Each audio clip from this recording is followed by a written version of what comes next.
19절에서 33절까지 말씀 교독하겠습니다. 오늘은 5월 26일 금요일 아침입니다. 5월 26일자 본문 욥기 33장 19절에서 23절까지 말씀 교독하겠습니다.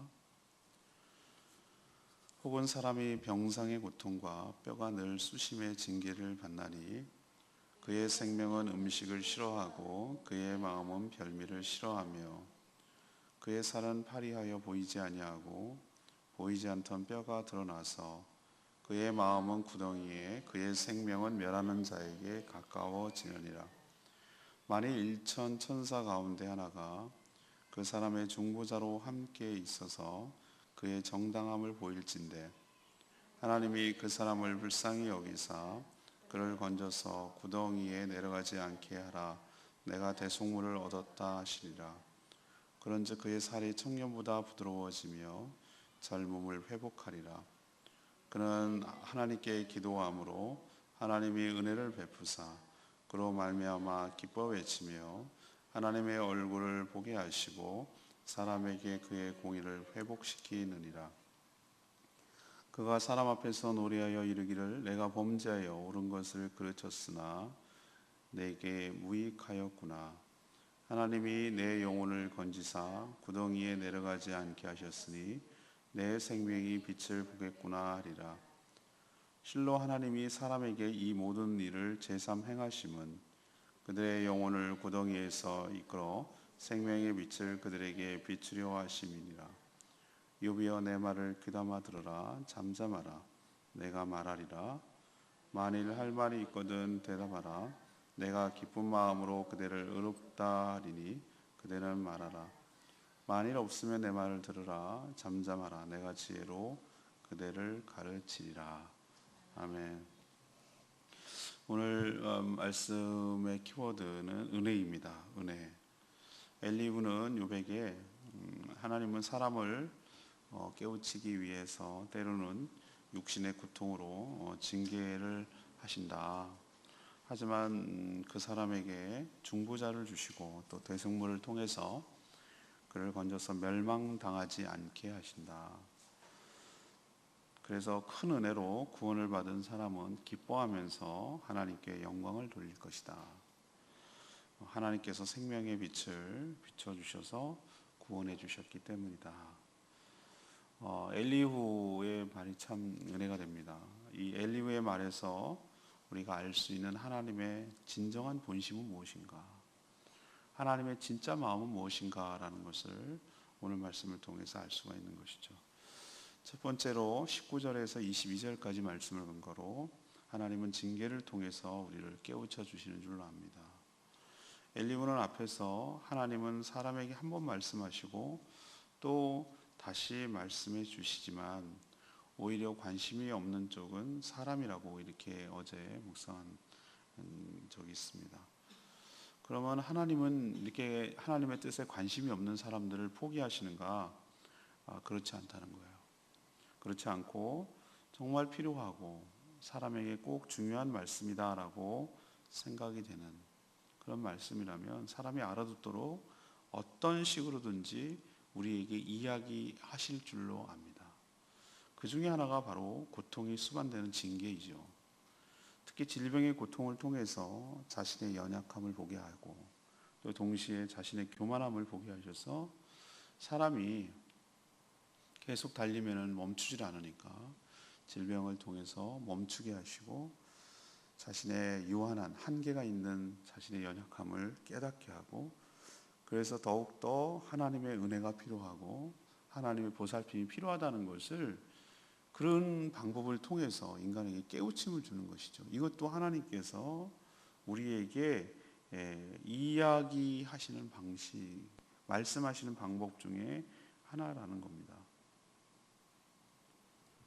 왜 그러면 징계를 통해서 가능합니까? 이렇게 물어보면은 그건 하나님이 다루시는 방법이니까 그 중에 여러 가지. 우리 근데 그게 충분히 이해가 되는 게 자녀를 키워보면 아니 애완동물을 키운다 하더라도 때로는 규칙과 질서가 필요해요. 왜 그러냐면 그것을 억압하고 그것을 누르게 하기 위한 것이 아니라 안전하게 보호하고 잘 되기를 바라고 그것이 깨우치기 위해서 때로는 고통이 수반되는 징계가 따르는 것이죠. 그래서 인간이 얼마나 연약하고 완악한지, 또 그렇게 해서라도 바르게 살게 하려는 하나님의 사랑이 얼마나 큰지, 이런 것을 그런 과정들을 통해서 고통이 따른, 질병의 고통이 따른 고통을 통해서 깨닫게 하시는 것이죠. 만약에 야고보서도 그런 얘기를 하죠. 그냥 버려두는 것은 사생아죠. 사생아라고 표현했습니다. 그러니까 남의 자식처럼 하는 것이죠. 그냥 버려두는 것은 사랑이 아니죠.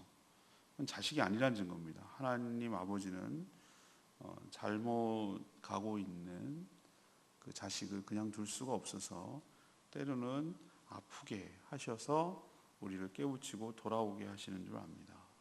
당장은 그것이 너무 아프고 힘들지만 그것을 통해서 우리는 깨닫고 다시 방향을 수정해서 주님께로 돌아오게 될 줄로 압니다. 그리고 나중에 당할 때는 참 모르고 억울하고 서운하고 그럴지 모르지만 나중에는 그것이 이것이 하나님의 사랑이었구나. 나를 이렇게 해서라도 사랑하시려는 하나님의 돌보심이었구나라는 것을 깨닫고 그 은혜에 감사하게 될 줄로 믿습니다. 두 번째는 하나님의 본심 뭔가 23절에서 27절까지 말씀입니다. 중보자를 통해서 회복시켜 주실 줄로 압니다. 엘리후는 하나님이 고난을 당하는 그 사람을 불쌍히 여겨서 그가 구덩이에 빠지지 않도록 중보자를 주신다고 하셨어요. 그리고 함께 하시겠다고 이렇게 얘기했습니다.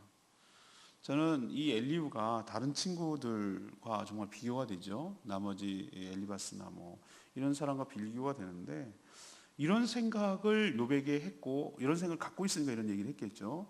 이런 생각을 그 당시로 했다라는 것이 정말 놀라운 개념이고 생각이라고 생각해요. 그가 말하는 중보자는 단순한 그냥 중재하는 제사장 역할을 감당하는 것이 아니고 24절에 보니까 대속물도 되신다는 것을 알 수 있어요. 하나님은 그 사람을 대신해서 대속물이라는 게 여러분 아시죠? 어떤 개념인지? 그 사람이 원래 흥부 생각하면 돼요. 원래는 벌을 그 사람이 맞아야 돼요. 근데 대신 벌을 받아서 안 맞아도 되는 거죠. 대신 죽는 거예요. 그게 대속물이에요. 그것을 보여주기 위해서 하나님은 제사 제도를 두게 하셨어요. 그래서 소와 양과 비둘기 이런 동물들이 인간이 죄를 지을 때마다 대속물로 죽는 거예요. 대신 그 속죄하기 위해서 희생되는 것을 대속물이라고 불렀어요. 이 욥기는 제가 말씀드렸죠. 아브라함 이상의 시대에 쓰여진 책이라고, 그 시대에 쓰여진 책이라 그 시대의 사람이라고, 모세보다 훨씬 전에 일어난 일들이에요. 그런데 이런 이야기를, 이런 개념들을 갖고 있었다는 게 저는 굉장한 계시가 아니고서는, 은혜가 아니고서는 이런 것을 갖고 있을 수가 없어요. 지금 신약적으로 봐도, 신약 시대의 예수님이란 관점에서 봐도 이건 놀라운 개념이 아닐 수가 없어요. 하나님은 그 사람 대신에 대속물을 얻었으므로 그 사람을 용서해 주시고 회복시켜 주실 근거를 얻은 거예요. 내가 대속물을 얻었으므로 기뻐하리라, 이런 표현을 쓰고 있거든요.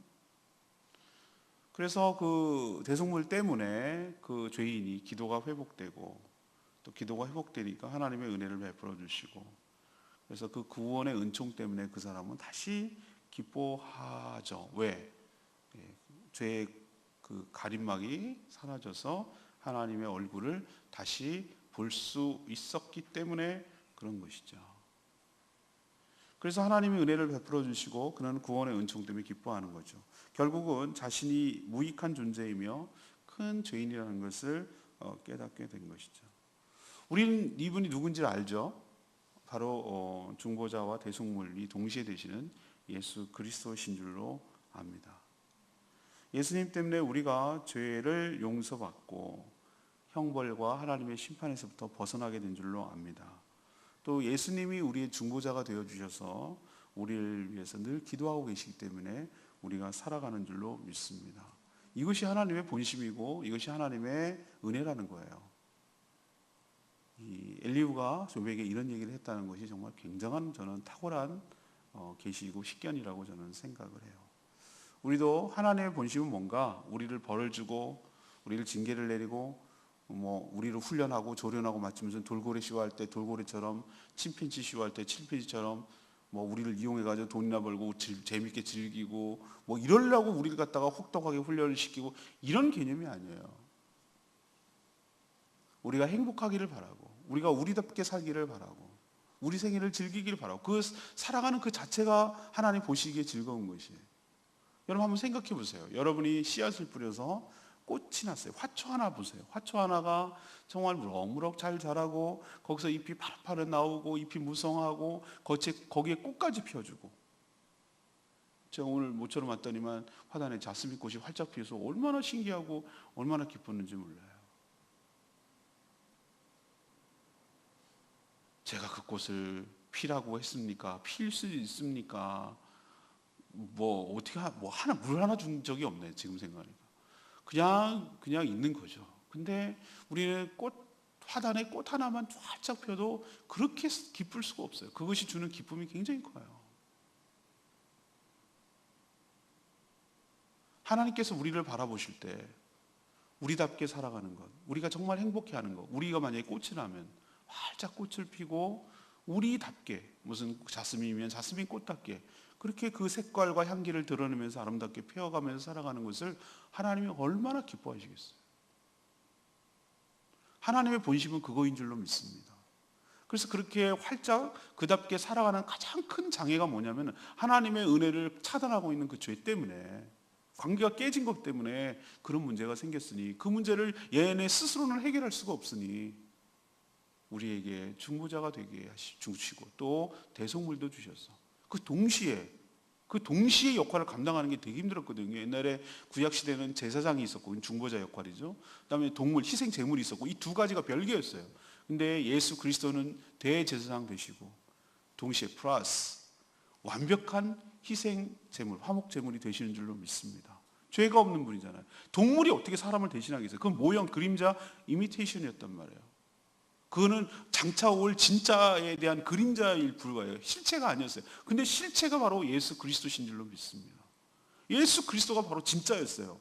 사람이 사람 대신해서 죽어야 진짜 벌이 되는 거죠. 나 대신 있잖아. 미안해. 내가 사람을 죽였는데 나 대신에 우리 집 양 10마리 대신 죽으면 안 될까? 우리나라에서 통합니까 그게? 말도 안 되는 얘기지. 웃기는 소리야. 양 1000마리 갖고도 안 돼. 네가 사람을 죽였으면 네가 벌을 받아야 돼. 어느 나라든 다 똑같잖아요. 그거는. 사람이 죄를 지었으면 사람이 벌을 받는 거예요.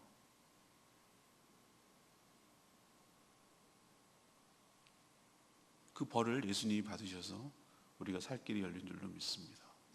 그리고 그 분이 하나님과 우리 사이를 화해시키고 원수되었던 것을 관계 깨졌던 것을 화목하게 하도록 친히 중보자가 되어주시고 우리의 얘기를 하나님께 전달하게 하시고 하나님의 마음을 우리에게 이야기하시고 그래서 하나님과 친밀하게 살아갈 수 있도록 은혜를 주시는 중보자 역할을 지금도 감당하고 계신 줄로 믿습니다. 그게 하나님의 은혜고 하나님의 본심이라는 뜻이에요. 세 번째는 28절에서 33절까지 말씀이에요. 생명의 빛을 통해 우리를 구원해 주시는 분이에요. 이게 하나님의 본심이고 하나님의 우리를 향한 마음이에요. 하나님은 빛이세요. 하나님은 빛이시라. 이런 거 배웠죠? 하나님은 사랑이시라. 하나님은 영이시라. 하나님은 빛이시라. 이 세 가지 하나님에 대해서 배웠잖아요. 생명의 삶 때. 그 빛이 세상에 비쳤는데 그 빛이 누구십니까? 예수 그리스도예요. 요한복음에 쭉 나오죠. 예, 그 빛이 비쳤다고 그랬어. 그 빛은 그냥 빛이 아니라 어떤 빛이에요? 생명의 빛이에요. 생명의 빛. 식물들은 참 희한하죠. 예, 빛이 필요해요. 빛이 비쳐야 돼요. 그러나 뭐 후레쉬 비친다고 이 꽃이 자라고 그럽니까? 햇빛이 비쳐야 돼요. 햇빛이.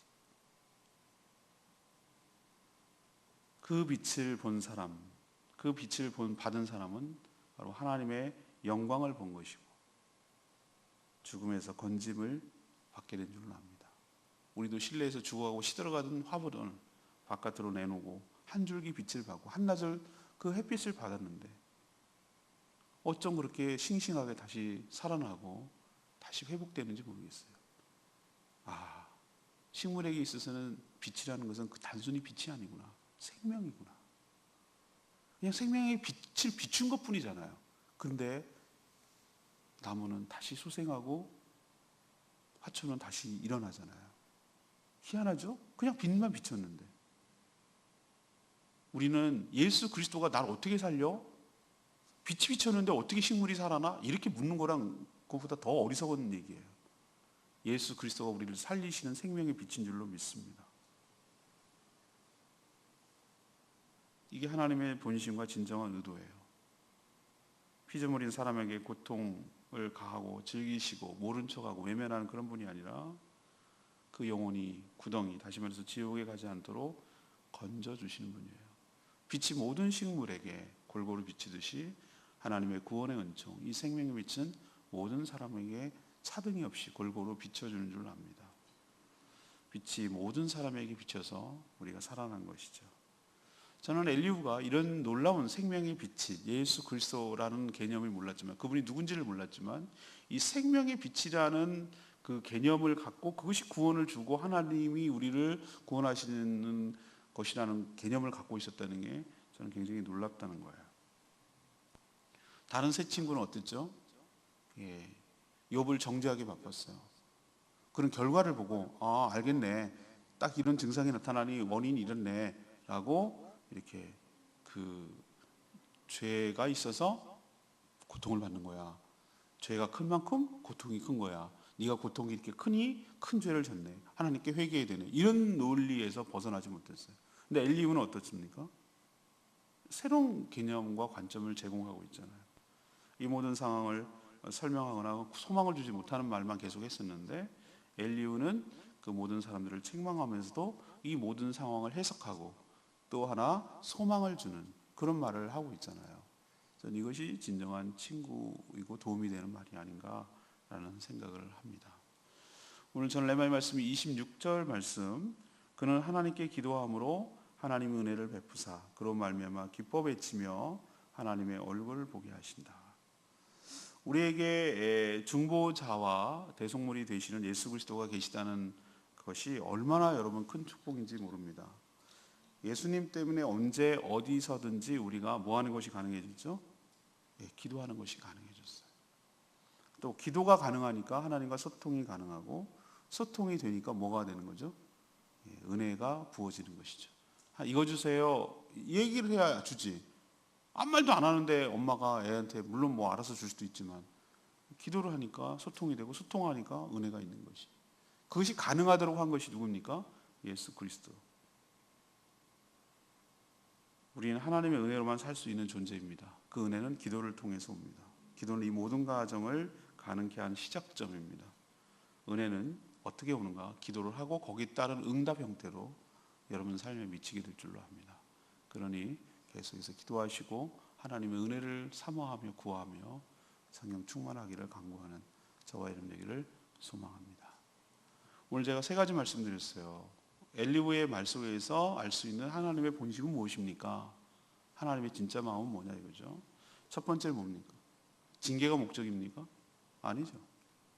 징계를 통해서라도 깨우쳐 주시고 가르쳐 주시려는 것이, 그래서 바로 잡으려는 것이 하나님의 진짜 마음입니다. 두 번째는 우리를 버리시는 것이 아니라 누구를 통해서? 대속물과 중보자를 통해서 우리를 어떻게 하신다?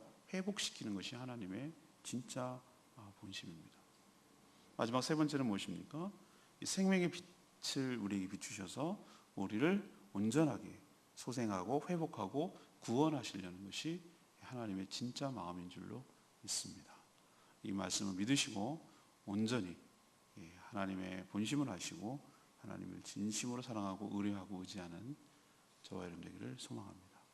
이 오늘 본문은 주일 설교 본문과 일치합니다. 그래서 다시 주일날 새로운 각도에서 여러분께 말씀을 나누도록 하겠습니다.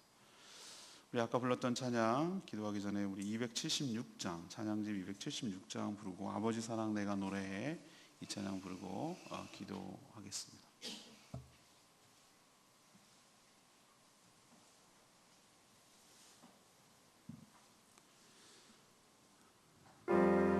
아버지 사랑 내가 노래해. 예, 그렇습니다. 하나님 아버지의 사랑 오해를 하기가 쉽지만 아니 진짜 알고 보면 하나님의 마음이 이런 것이라는 것이죠. 거짓 없는 그 신실한 사랑, 예수 그리스도를 다시 보내주시고 우리를 회복시켜 주신 그 하나님의 진짜 마음, 이 마음을 다시 한번 부어주셔서 회복되어서 예수 그리스도를 통해 주시는 하나님의 은혜를 누리며 살아가는 저희들 되게 해달라고 오늘 찬양 같이 하겠습니다. 아버지 사랑 내가 노래해. 아버지 사랑 내가 노래해. 아버지 은혜 내가 노래해. 그 사랑 변함없으신 거짓 없으신 성실하신 그 사랑, 상할 때 꺾지 않으시네. 커져가는 등불 끄지 않네. 그 사랑 변함없으신 거짓 없으신 성실하신 그 사랑,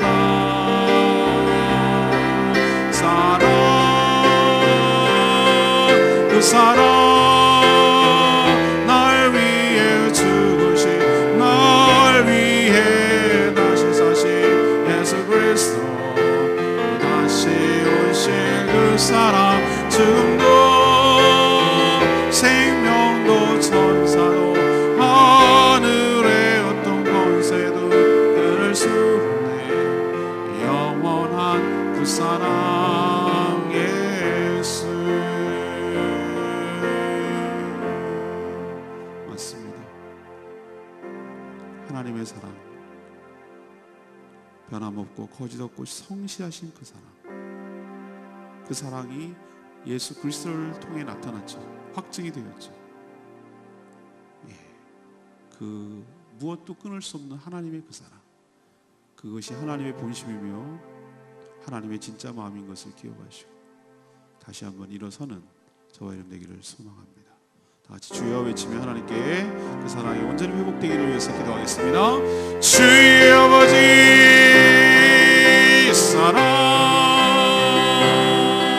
사랑 날 위해 죽으신, 날 위해 다시 사신 예수 그리스도, 다시 오신 그 사랑, 지금도 생명도 천사도 하늘의 어떤 권세도 끊을 수 없는 영원한 그 사랑 예수.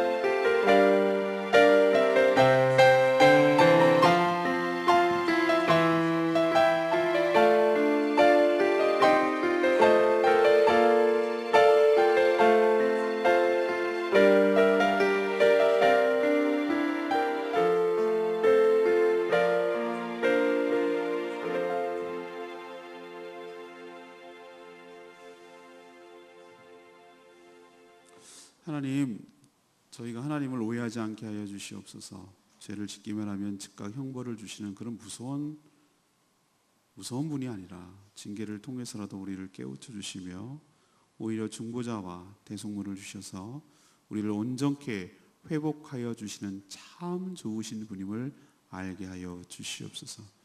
이 땅이 예수 그리스도를 통해 하나님의 생명의 빛을 비춰주셔서 소생케 하시니 감사합니다. 흑암 가운데 살던 저희들이 그 빛으로 소생하며 인도함을 받고 있습니다. 그 빛이 저희에게 비추면 우리 삶의 모든 문제가 시들고 낭망이 되고 늘어졌고 피곤한 인생이 그 빛을 통하여 다시 회복될 줄로 믿습니다. 우리의 간절한 기도를 통해서 그 하나님의 은혜와 사랑이 우리 삶에 풍성하게 내리게 하여 주시옵소서. 오늘도 하나님 앞에 엎드려 간구하고 기도하는 제목마다 응답하여 주시옵시고 그 사랑이 기도의 응답의 형태로 흘러들어오게 하여 주시옵시고 기도를 쉬는 죄를 범치 않게 하여 주시옵소서. 오늘도 마땅히 해야 될 여러 가지 일들 기쁨으로 감당케 하여 주시고 우리가 존재하며 이 교회가 존재하는 이유 영원 구원하여 제주 3년 일에 모든 에너지를 쏟고 헌신하며 살아가게 하여 주시옵소서. 연약한 성도들 붙들어 주시고 강건케 하여 주시옵시고 마땅히 해야 될 제주 복음화를 위해서 오늘도 헌신하는 하루 되게 하여 주시옵소서. 주님께 모든 것 맡기옵고 예수 그리스도의 이름으로 축복하며 기도합니다. 아멘. 오늘 하루도 주님의 은혜로 승리하시는 복된 하루 되기를 축복합니다. 여러분 기도로 잘 갔다 왔습니다. 일상으로 돌아오겠습니다. 기도하겠습니다.